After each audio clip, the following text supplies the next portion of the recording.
Imagine being a wife, mother to 4 kids, an entrepreneur and CEO holding it all together. How would you handle it all? On this episode, I'm joined by Tera Wages, who helps us understand how to keep moving forward when life looks overwhelming. We talk about connection and how first connection starts with us understanding ourselves.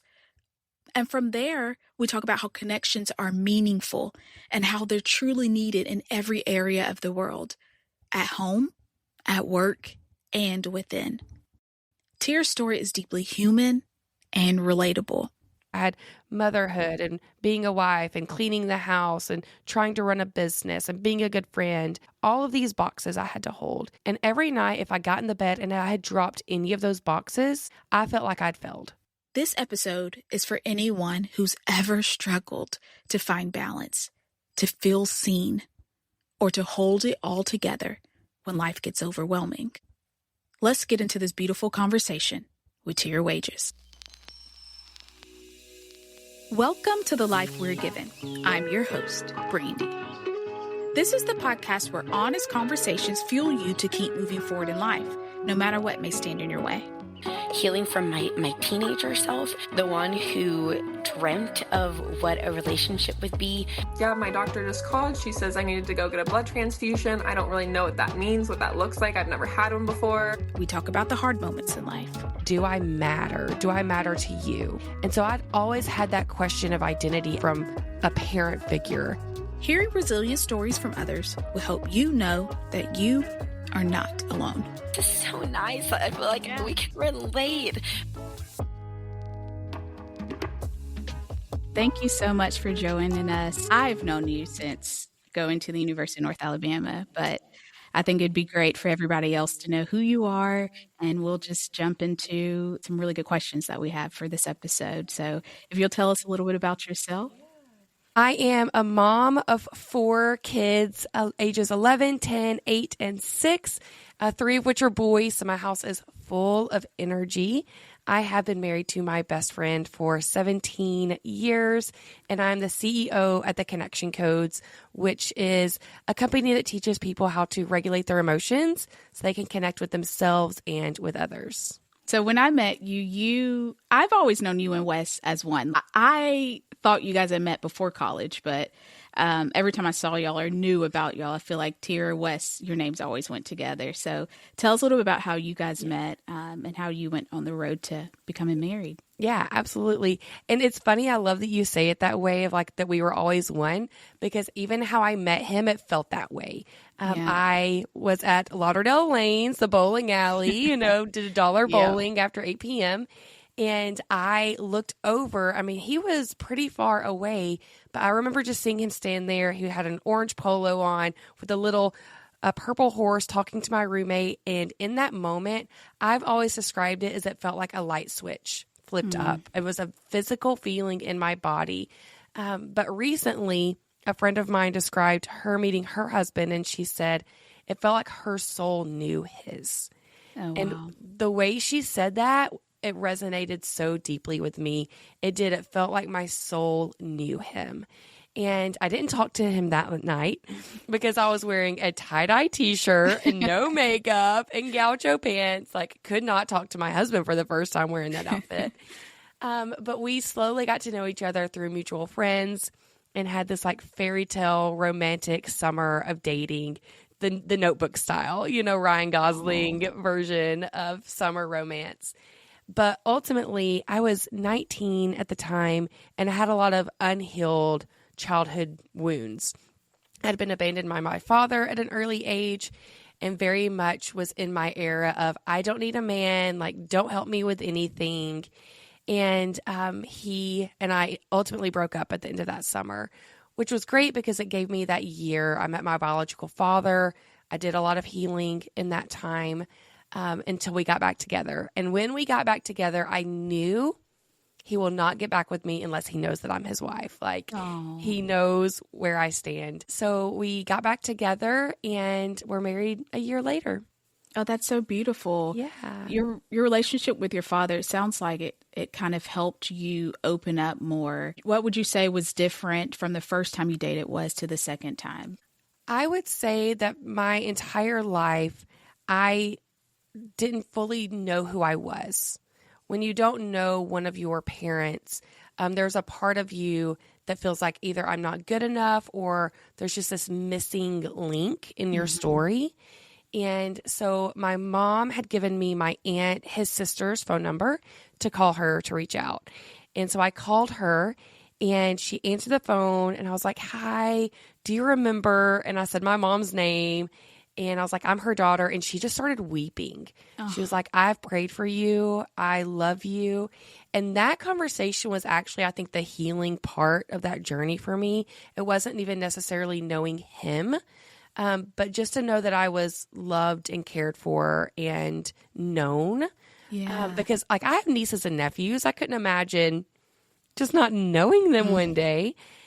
And so then I think the process of meeting him, we talk a lot about identity in the connection codes. And the basis of identity is, do I exist? Do I matter? Do I matter to you?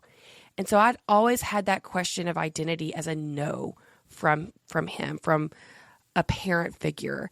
Wow. And so in meeting him, I was able to kind of heal that part of my identity and honestly reach a point where I no longer feel like an abandoned child. I feel like a skeleton in a closet. And I kind of like that. Yeah. There's something about that actually, I feel I can own. It's me. I can come out of that closet at any point now. And I think that we all have different journeys of loss of identity in our lives. And as we can start to piece those together where we can own who we are ourselves and not have someone else own that power for us, we can heal.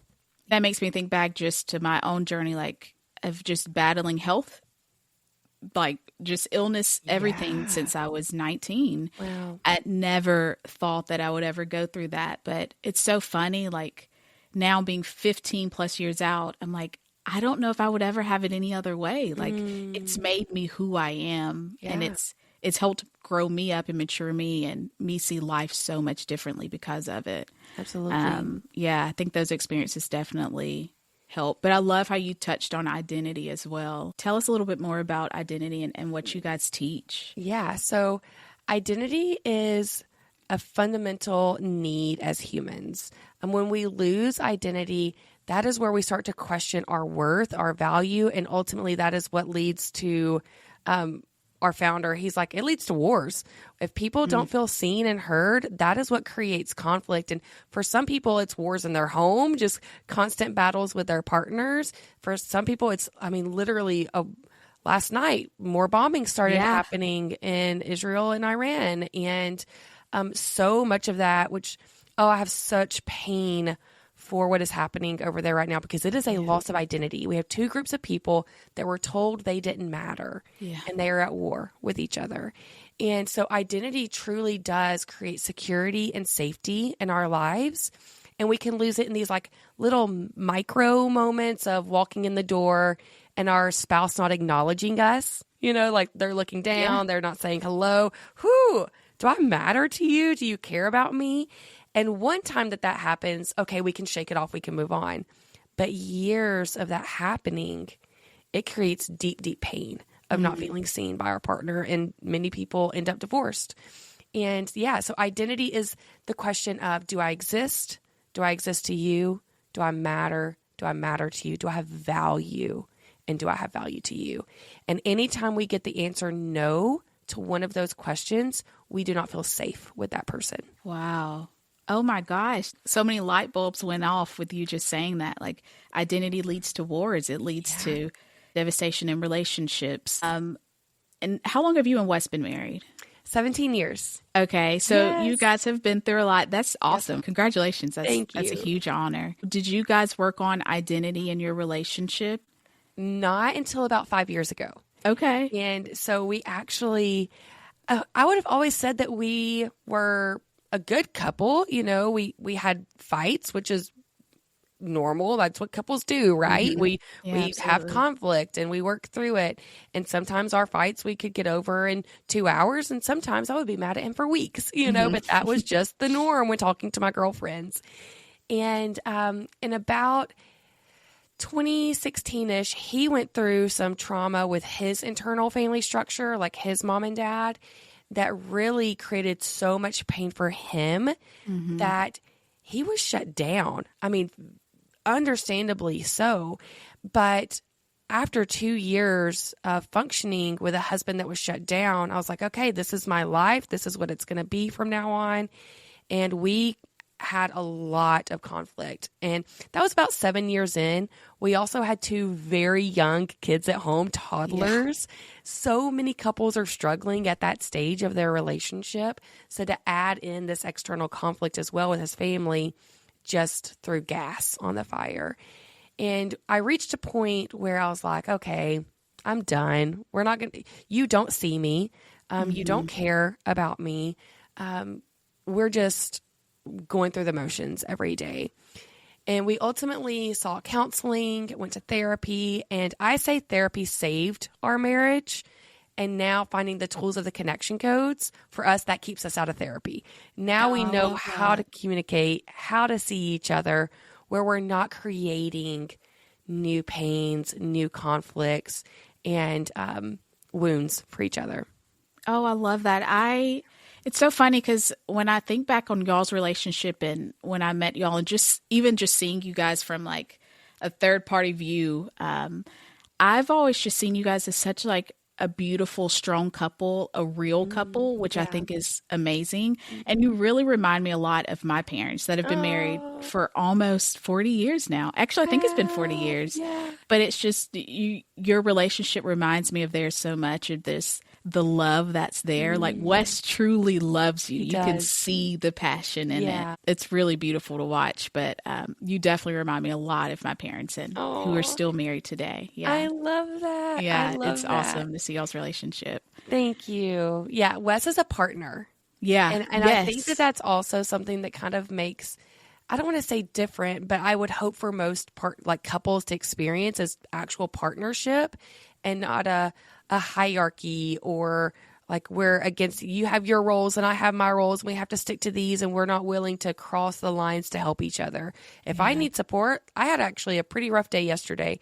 And last night Wes was like, let's go for a walk. Like he sees me, he sees what I need. And I'm like, no, I don't want to walk. And then I got mad like 5 seconds later and I was like, I'm going on a walk. And he's like, I knew that's what you needed. Yeah. You know? And so we go on a walk outside and he's like holding space for me to process my hurt and my anger and my shame and what all is happening for me. And that's partnership. Yes. That's valuing each other. And I truly do think that that is something that we have found because we're both willing to show up and do it. I am dating kind of seriously now. I feel like for the first time, I'm in a really like true, real relationship with someone that sees me. Yeah. And there's nothing like that. It really isn't. Where I'm like, I'm so comfortable being me. Like the other morning I woke up and I looked in the mirror and I was like, I look so rough. And he still is like, he sees me. He's okay. He loves me for who I am. And it's been beautiful to be in that. I would love to be in your position one day, but I feel like you're preaching to me too of finding a partner. Yes. Somebody that truly is there for you, understands you. Yeah. And it takes time to get there. Also. It does take time to get there. I will say early on in our relationship, that first summer we dated, I had shared with him like my childhood dream was to be a ballerina. And my parents just couldn't afford for me to do ballet. Yeah. And so I remember him looking at me and he was like, well, why don't you do it now? And I was like, what? Like I can do that now. And he's like, Tera, yes, go sign up and take ballet classes. Ended up breaking up during that year, but I signed up and I, as a 19-year-old, took ballet classes with a bunch of 11 and 12-year-old girls every week. And I had the full recital and the tutu and everything. But it was like, that's when I knew he was different and that I could be different because we saw each other's desires. Yeah. We were like, how can we encourage you to make that happen? Or how can we help you make that happen? Yeah. And I think that so often in relationships, the whole, you're supposed to be my everything, or we complete each other. Wes and I complete our unit together, but I am a whole human that has dreams and desires and goals. And he is there to support those dreams and desires and goals. He wants to become airline pilot. So we're like changing our whole life right now for him to do that's totally history. different. Yeah. And so it's supporting each other's humanness and then seeing how we come together to make a unit to function as a family and as a partnership. Yeah, it's so beautiful because I think we get so lost in the partner, get so lost in their life, we forget about our own. You and Wes are both entrepreneurs. Yes. You pretty much have been entrepreneurs, I feel like, forever. Oh, yes. Yeah, yes. both of you. So tell us a little bit about what you both do. Yeah, so I wanted to be a photographer. That was another dream that I'd had.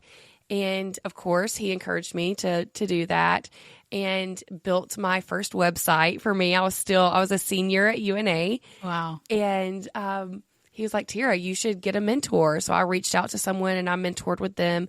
And next thing I know, I'm sitting in my college apartment where I have 2 other roommates, and one of my sorority sisters and her dad came over and I baked them chocolate chip cookies. They sat on my couch and I sat in the floor and I pitched them on me shooting her wedding. No way. Yes. And honestly, I look back to that and I think that man, that dad, for him to have said yes to me is wild. Wild. And luckily for them, I booked a couple of more weddings before I shot her, so I had some more practice in. Yeah. But yeah, I started out shooting weddings, and then Wes and I, because weddings it's an amazing job. You get to work, you choose what Saturdays you want to work, essentially, and you can travel the rest of the time. We traveled the world together. We went to over 25 countries, and we filmed it and documented it along the way. And so through filming that, he started getting people to ask him to do video production more and more, which he studied video in college, but video in college is not what actual video is. Mm-hmm. Like, it is not the same. He had to convince his department to get Mac computers, like an Apple computer. Yeah. And so our business transitioned into photo and video, and we did that together for about 15 years. And then I slowly started transitioning out of the business when I discovered the connection codes and started working with them full time. Wow. Yeah, but we worked side by side at the same desk for several years. Yeah, you guys have always done gorgeous pictures. Thank you. I've always loved them. I didn't know that he got into film later. I thought that was something he had always just, wanted to do. It was like a hobby. Yes. Yeah. But for people to say like, hey, I want to pay you to do this, it was a very different story. Or he was doing it for a church, but then he got into doing events and shooting courses, and he's now worked with a lot of like the top best-selling authors, Amy Porterfield and Michael Hyatt, doing a lot of their content. And so it really grew into something that neither of us knew was possible. Yeah. And we know being an entrepreneur, being a wife and a mom, that takes a lot to balance. Probably like a practice, I'd say, like a day-to-day practice. So you have 4 kids, 3 boys, 1 girl. Your girl's the oldest, right? Yes, she looks just like you. Oh my gosh. Tell us a little bit about how you balance that. Yes. That's something I've really been thinking about recently, actually, because for years, if I failed in one of those areas, like I felt like I was holding boxes every day. I had motherhood and being a wife and cleaning the house and trying to run a business and being a good friend. All of these boxes I had to hold.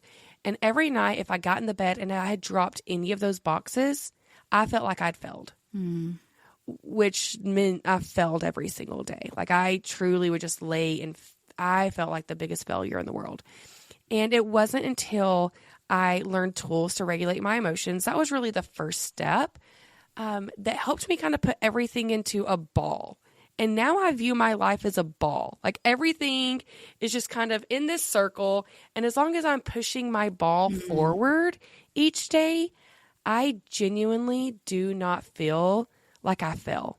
I mean, there are times where it's like, oh, I wish I'd gotten a little more work done today. Or I wish that I had slowed down to play a game with the kids. But I can see my ball moving forward. Yeah. And so the words that have been coming to me the last probably 2 weeks is more of a like work-life harmony. I don't think balance is real. I don't think that we ever really can balance, especially when we have such full lives.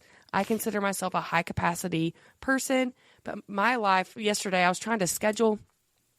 I have to have oral surgery on Monday, and we're trying to schedule this appointment. And the woman looked at me, she goes, "You have a very full life." And I was like, "Yes, it is a very full life." And so trying to balance that life is not possible, but harmonizing things together, that's where I can find peace and confidence and clarity in what I should be doing next. And it sounds like that kind of helps alleviate that stress of, if something fails, I've failed. Everything is done, and instead of actually looking at the things you've actually were able to accomplish for the day. Yeah, absolutely. That's a good way to put it. And seeing like what your main goal is, like what you're working towards. Mm-hmm. And then, okay, yesterday I worked late, so today I need to spend a little bit more time with the kids. That kind of helps harmonize the two together instead of feeling like I'm just dropping the ball all the time. Yeah. What would you say is the most rewarding part of being a mom? Seeing my kids make good choices, like within each other and for other humans. I think that really is my goal. Is I am very aware that my purpose in their life is to raise them and then for them to become full functioning humans on their own. Mm-hmm. And that's a really painful goal. Yeah. Oh my God. Like I feel why do we choose that for ourselves? How painful to devote my entire life to you just for one day you to leave. But that is ultimately our role as moms. Mm. And I think the pain comes when we don't keep that as the focus. And so with them, I want them to become people that see other humans well and love people well. And so when I see them taking action on that now, that's when I feel a reward. And then the little moments where they don't have to show me love, but they do. This morning, my 6-year-old crawled in the bed with me and he kissed my nose. Oh. And I just knew in that moment he couldn't help but kiss me. Like I felt genuine love from him, not give me a hug and a kiss. Like I'm not asking for anything. Yeah. And I know those moments where I feel so much love towards them that I can't help but kiss them. And so to know he felt that towards me in that moment is just, okay, I'm doing okay. I'm doing okay. That would have melted my heart. Yes. Yeah. Yeah. That's beautiful. How would you say you and Wes support each other? You're a team that's raising 4 kids together. How do you guys come together and support each other in that? Yeah, that's a great question. We definitely prioritize time for us. And that can look like a nightly walk, which we do fairly often, or scheduling date nights. A date night is really important to us. Super important. I think that so often, especially when our kids are young, we stop prioritizing our marriage. And when we stop prioritizing our marriage, that actually really hurts the family unit as a whole. Mm. And so we have always functioned as our whole team matters. We don't necessarily have a hierarchy, but in that mattering, I can't forget that he matters. Mm. And I think that that's where we tend to get lost is I prioritize my kids over my husband or my husband over my kids. It's like, nope, we're all in a flat line, but that means I need to be aware of each person. And so but then also we use these tools of learning each other. I love the Enneagram. I love knowing who he is as a person and being able to support that. The Enneagram helped me love the parts of him that previously annoyed me. Mm. And the love languages helped me to know how to show up for him. And then the connection codes helped me learn how to communicate with him so he feels seen and valued. And so we use tools. I mean, we use tools in every part of our lives. So we've brought tools into our marriage that help us to support each other with the least amount of resistance. Oh, wow. That makes me want to sit down now and be like, let's do these things. The Enneagram helps a lot. I never even thought about that. I don't know my boyfriend's Enneagram number, but now it makes me want to. It makes me want to go and see how to show up more for him. What does he need from me? I mean, you see things and you have that communication, but there's nothing like, I guess, seeing it on paper more than just communicating or seeing it every day, their actions or guessing. Right. should I Well, say? yeah. Well, and there are things that previously, Wes is an idea man, and he would have 10 ideas before breakfast. And I would get so overwhelmed because I'm an achiever. So if I hear an idea, I feel like it's my job to make that idea take place. So I was overwhelmed all the time. And now we just realize, oh, he's an Enneagram 7. He just likes to try new things. He's an explorer. He's an enthusiast. And mix that knowledge with the connection codes of just knowing how to hold space, and we call it oohing him, just ooh his ideas, like, oh, yeah, bud. Okay, yeah, that's a great idea. Now we can stay connected.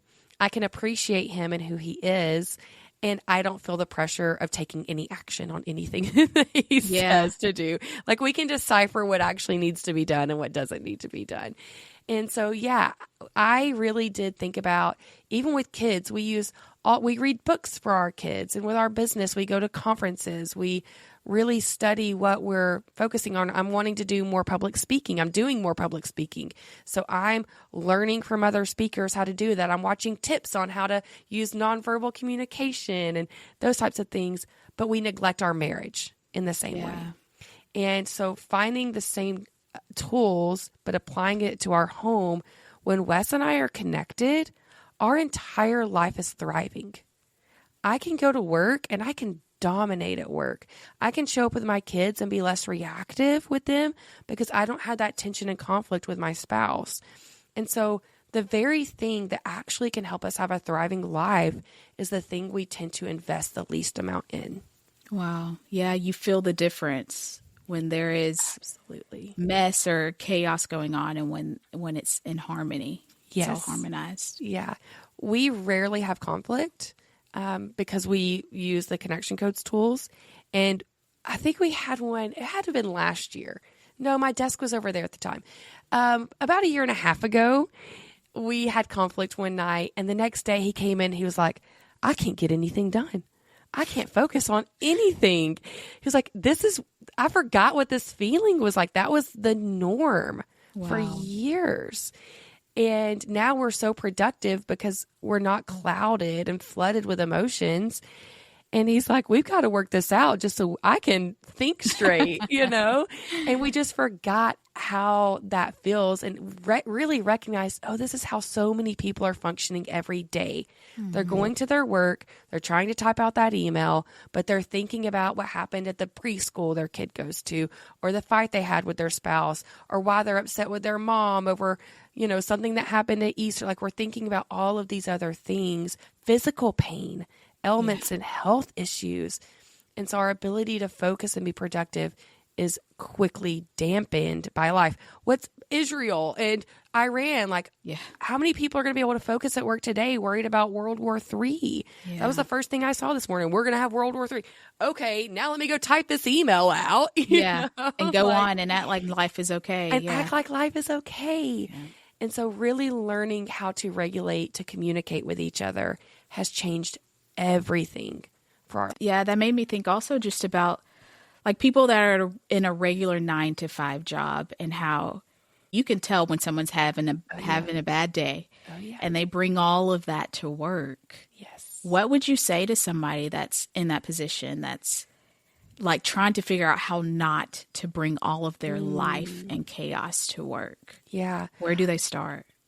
I would say start with one. I have mentioned it several times, but definitely look up the connection codes. I don't know if you put a link or anything, if you'd be willing to do that. So we have a 4-minute tool that actually helps you to retrain your brain of what emotions feel like. Because as kids, we're taught to ignore them. So if you think about a kid falls on the sidewalk, his leg is bleeding, our reaction as a parent is, you're okay. Because we know our kid is okay. We want to reassure them that they're okay. But hurt, fear, shame, all of these emotions are actually firing in their brain at that time. Mm-hmm. And we're telling them to ignore those emotions from a good heart, from a good place. And so there are several times in our life where we learn to ignore what our body is trying to send us. But emotions are signals. They are messengers that are there to guide us into action. The purpose of emotion is to create motion. And so when we come into work and we're sitting at our desk dysregulated from everything that's happening in life, when we can actually tune in to what we are experiencing and what's happening for us and label the shame, label the hurt, label the fear, it kind of puts everything back in its box. I picture a dysregulated brain like spaghetti noodles all wrapped up, intertwined with each other. It feels like chaos happening. Yeah. But when we can process it as, I feel shame that I have to spend money at the oral surgeon on Monday, and I just feel so much shame that I didn't take care of my teeth well enough. Now that's back in its little box. It puts things back where they go so it doesn't feel like chaos in our brain. I can say it out loud, which there's been research to show that if we verbalize our emotion, it can reduce it. So when we physically say it, it will go down. Dr. Matthew Lieberman did this study, and he had people, they were wearing the brain mapping, and when they said their fear out loud, the brain scans literally showed their fear decreasing. But you have to recognize what fear is to actually say it out loud. And many of us just feel like fear is a punch in the gut. It feels like tension and tightness in our chest. It feels physical, but we don't recognize it for what it actually is. It just makes me think back on when I found out that I was diagnosed with 2 rare blood disorders. Did not know where to start. Wow. I found out on a Friday, and I remember just saying, I want the weekend to sulk. I want to feel every feeling that I didn't know what I was doing. I just knew I have a lot of emotions going on, a lot of fear, a lot of shame, a lot of confusion. I don't know where I'm going to start. Yeah. So I remember telling my parents, just give me the weekend, Saturday and Sunday. I want to be as dramatic as I am. Yep. Eat the ice cream, watch all the TV shows, and feel every emotion and cry it out. Yes. And I did it that entire weekend. I told my parents, if you let me do that, Monday I will get up and we will go to the hospital and I will start my fight. Wow. And I remember telling people that, and one person looked at me and she said, do you know that was the smartest thing you ever did? And I said, I never knew what I was doing. I just knew that I had a lot of emotions. Yeah. It's a great start to feel those emotions, but understand what those emotions are also. Yeah. Because in understanding what they are, it helps give you the path forward. So the message of sad is that there's something missing or damaged. So for you to experience that high level of sadness, health is missing. Your body is feeling damaged. And the need of sadness is I need to acknowledge the loss. So you literally did the exact thing that you needed to do to acknowledge the loss in that. You actually fulfilled the need that your body was firing for you. But other emotions, shame is the message is that I am worthy, unworthy, or flawed. Which is a horrible message, which is why we say don't live in shame, don't live in shame. But we can't just ignore the shame. Ignoring the shame won't get us anywhere. The need of shame is I need unconditional love and support. And so last night when I'm feeling shame that we have to spend $5,000 on a stinking tooth, for Wes just to be like, T, I'm with you. I love you. We're going to figure this out. We have the resources. That unconditional love and support helps me to process that shame out because it's being met through the need. Wow. You were getting the love and support. I was getting the love and support. Yeah. And so being able to recognize each emotion, there are 8 core emotions. And so knowing what the message is and getting to the need of the message, that is what helps us move forward.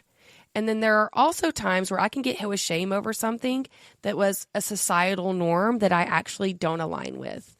And now I actually have the power to rewire my brain because I can recognize what's happening. So previously, I would just stay stuck. I would just freeze or hold myself back. But then I was like, ooh, this is shame. Oh, I'm experiencing shame because someone told me this. No, I actually don't believe that. I can start to speak truth to myself. And now I don't get hit with shame near what I used to get hit with shame because I'm doing the work of recognizing what my body is telling me. Checking in with yourself, asking what's happening for me. And then I'll give you a link to the 4-minute tool where people can actually download to start to recognize what those emotions feel I like would in their love body. that. Yeah, I think that'd be great. And I want to close. It's been such a good discussion. I think it's been really great just hearing from you of, balancing and harmonizing being a mom, an entrepreneur, and being a wife as well. I do want to leave our listeners with just anything else you think that would be great. That would be a starting point for anybody that's going through maybe shame, not knowing how to communicate with a partner. Where can they start? Yeah. So I think, which this is actually a struggle for me, but it's the best place to start. And that's curiosity. Ooh, Curiosity within ourselves and the curiosity with our partners, with our kids. When we see someone, in the world, when we see someone yelling or we see someone reacting or withdrawing, that is the symptom. That is because there is something much, much deeper happening within their body. And so if we only focus on the symptom, how do I get you to stop yelling? How do I get you to act the way that I want you to act? We're not going to move forward.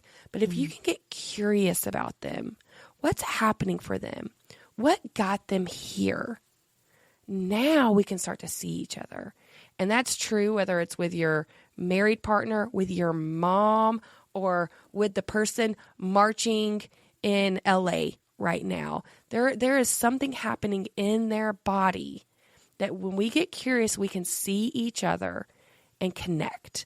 And that is desperately what humans need right now is connection. That is the only way forward.